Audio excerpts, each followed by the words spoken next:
राजस्थान के इतिहास के पन्नों में अनेक प्रेम कथाओं का वर्णन मिलता है, लेकिन आज हम आपको महेंद्र और मूमल की सच्ची कहानी सुनाने जा रही हूँ, जिसको सुनकर कई दिनों तक इस कहानी को आप भूल नहीं पाओगे। ये कहानी राजस्थान की ही नहीं, पूरे भारत में वर्णित है।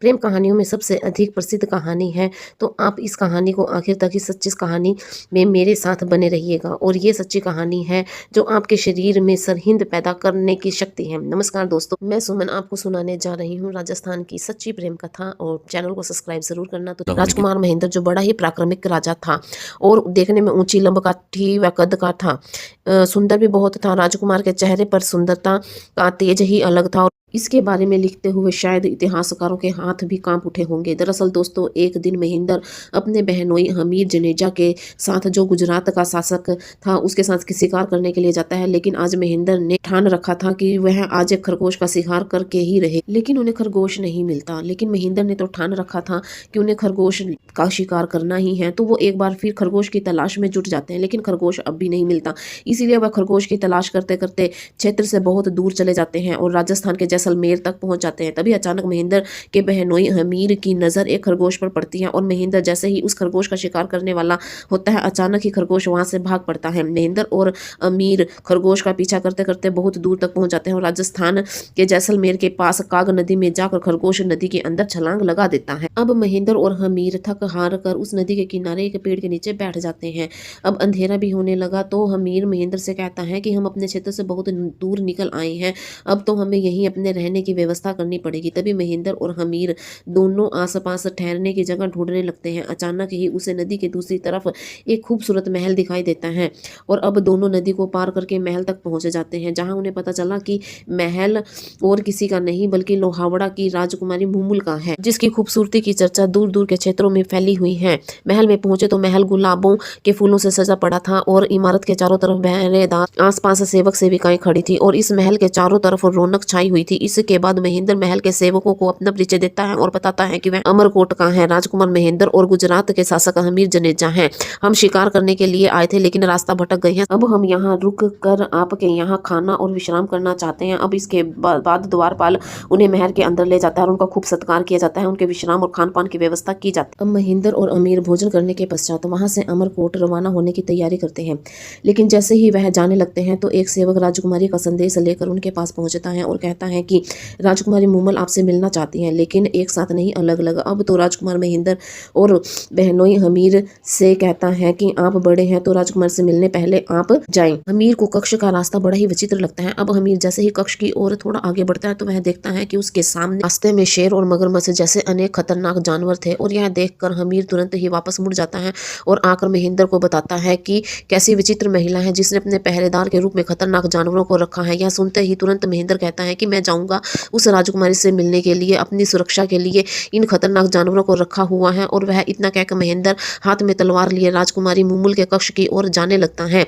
वह जैसे ही कक्ष के पास पहुंचता है तो उसके सामने एक शेर को देखता है और अपनी तलवार से उस शेर की गर्दन को उतार कर अलग कर देता है। और गर्दन को अलग करने के बाद महेंद्र को पता चलता है कि यह सारा कुछ तो मोम का बना हुआ है। उसके बाद महेंद्र राजकुमारी मूमुल के कक्ष में पहुंच जाता है। जैसे ही वह कक्ष में प्रवेश करता है तो सामने का मंजर देखकर हैरान रह जाता है, उसकी नजरें ठहरी रहती है। वह सामने देखता है कि एक सुंदर कन्या जिसकी आंखें हिरनी जैसे थी और बाल एड़ियों तक लंबे थे, उसका चेहरा शरद रात्रि की पूर्णिमा जैसा था। वह कन्या नहीं बल्कि मोलावड़ा की राजकुमारी मूमल थी, जिसकी सुंदरता का चर्चे दूर दूर के क्षेत्रों तक फैले हुए थे।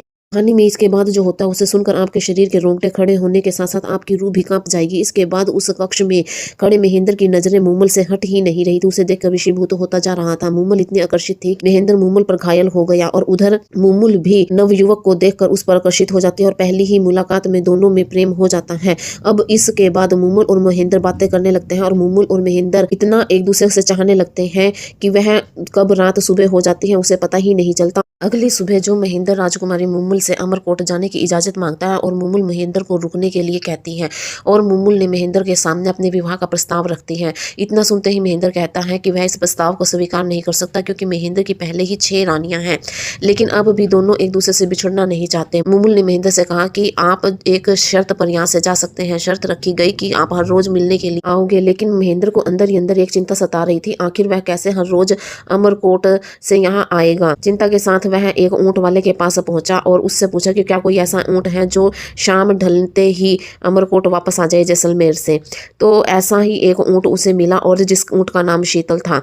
उस ऊँट को लेकर वह अपने महल में आ गया। हर रोज महेंद्र ऊँट पर बैठकर रात को मिलने के लिए मूमल के पास जाता और सुबह वापस आ जाता। ये सिलसिला 8 महीने तक चलता रहा। रानियों को शक होने लगा तो एक दिन सभी रानियां मिलकर छोटी रानी के पास गई और महेंद्र के जो रात को वह जाता था उसकी बात कहने लगी, क्योंकि महेंद्र पिछले 8 महीने से रानियों के पास भी नहीं आ रहा था। इसी बात से उन रानियों को शक होने लगा कि कहीं यह बाहर तो किसी और के पास नहीं जाते। अब सभी रानियां मिलकर अपनी सास के पास जाते हैं और उन्हें सारी घटना से अवगत कराते हैं। तो महेंद्र की माँ छोटी रानी से पूछती है कि महेंद्र जब घर आता है तो कैसी हालत में होता है। छोटी रानी बताती है कि महेंद्र पूरी तरह से भीगा होता है और सुबह जल्दी आकर कक्ष में सो जाता है। इसी बात पर महेंद्र की माँ छोटी रानी से कहती है कि अब जब महेंद्र भीगा हुआ आए तो एक बार उसके बालों में चिपका हुआ पानी ला कर दिखाए। छोटी रानी वैसा ही करती है। महेंद्र के बालों से टपका पानी एक बर्तन में इकट्ठा करके अपनी सास को देती है और उसकी महेंद्र की माँ जैसे ही पानी को चखती है तो उसे पता चल जाता है कि यह पानी तो गंगा नदी का है और वहां पर बसा एक नगर है जहाँ की रानी की चर्चाएं जो खूबसूरती की हैं वो बहुत फैली हुई हैं।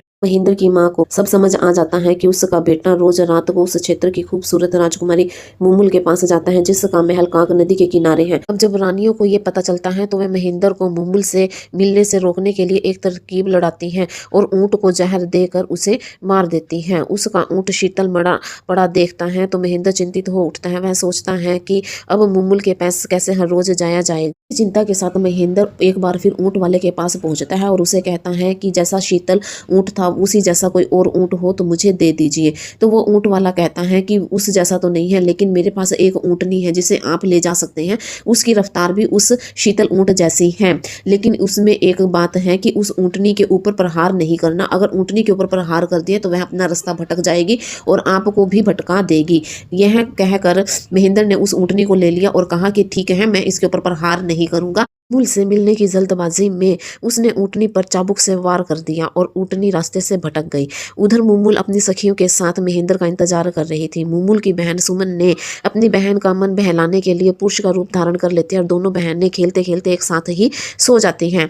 अपनी बहन जो सुमन थी वह पुरुष का रूप धारण किए हुआ था, वह उसी वेशभूषा में सो जाती हैं। उधर मूमुल भी सो जाती हैं और वहां से महेंद्र अपने कक्ष में प्रवेश करता है और कक्ष में वह उसकी बहन को देखता है, लेकिन जो पुरुष के वेशभूषा में थी, लेकिन महेंद्र उसे पुरुष समझ बैठा है जिसके कारण वह मूमुल से नफरत करने लगता है। उसके दरवाजे के पास खड़ा यह दृश्य देखकर वह दुखी हो जाता है और पूरी तरह से टूट जाता है और तुरंत वह वहां से बिना मुलाकात के अमरकोट से रवाना हो जाता है। सुबह जब रानी उठती है तो वह अपने कक्ष के बाहर महेंद्र का चाबुक देखकर चौंक जाती है। रात को महेंद्र आया था तो लेकिन वह मिले बिना ही वापस चला गया। मूमुल को लगा कि शायद महेंद्र सुमन को कोई गैर पुरुष समझ बैठा है और इस वजह से वह यहाँ से नाराज होकर चला गया है। महेंद्र के मन में मूमुल के प्रति हीन भावना पैदा हो गई। वह जितना मूमुल से प्रेम करता था उतनी ही नफरत करने लगा और धीरे धीरे उसकी नफरत इतनी बढ़ गई कि महेंद्र ने अब ठान लिया कि वह कभी मूमुल से नहीं मिलेगा। लेकिन दोस्तों, आगे इसके साथ जो होता है वह बड़ा ही भयानक था, बड़ा ही दुखदायक था। अब इधर मूमुल ने महेंद्र का इंतजार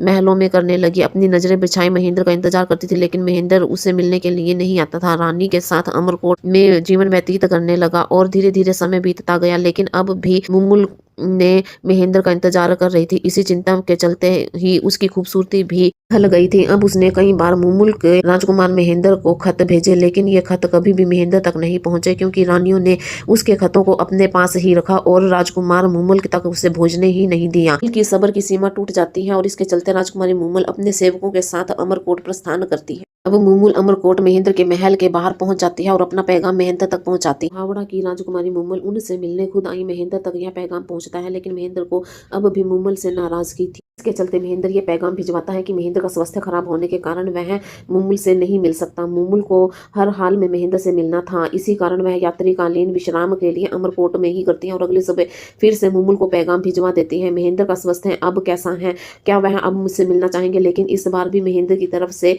यही पैगाम आता है कि वह मूमुल को मना कर देता है कि मेरा स्वास्थ्य अभी ठीक नहीं है। लेकिन मूमुल कहाँ मानने वाली थी, वह हर रोज महेंद्र को मिलने का पैगाम भिजवाती रहती। महेंद्र की भी कई बार मूमुल से मिलने की इच्छा हुई, लेकिन जब उसके सामने वह दृश्य आता तो वह अपनी इच्छा को खत्म कर देता। उसके बाद मूमुल को लगा कि मेरे हर पैगाम का जवाब नहीं आ रहा, तो उसने संदेश को व्यक्त करने के लिए गाने वाले संदेश वाहकों का सहारा लेती। संदेशवाहक गाना गाकर उस रात की सच्चाई का बखान करते हैं और उनका बखान सुनकर महेंद्र मन ही मन में सोचता है कि मूमल मेरी कितनी प्रतीक्षा कर रही है। हो सकता है उसकी मोहब्बत सच्ची हो और इसी के चलते महेंद्र भी अब मूमल से मिलने की इच्छा होती है। लेकिन महेंद्र उससे मिलने से पहले अपने विचलित मन को मूमल की आखिरी परीक्षा लेना चाहता है। महेंद्र एक दरबारी को बुलाता है। महेंद्र दरबारी को कहता है कि तुम राजकुमारी मूमल को जाकर बोलो कि रात को महेंद्र को एक काला नाग ने डस लिया है, जिसके चलते महेंद्र की मृत्यु हो गई है। और अगली सुबह दरबारी उस स्थान पर पहुंचता है जहां पर मूमल डेरा लगाए बैठी है और दरबारी मूमल को रोते हुए कहता है कि बड़ी दुख भरी खबर है कि कल रात राजकुमार महेंद्र को काले नाग ने डस लिया है, जिसके कारण महेंद्र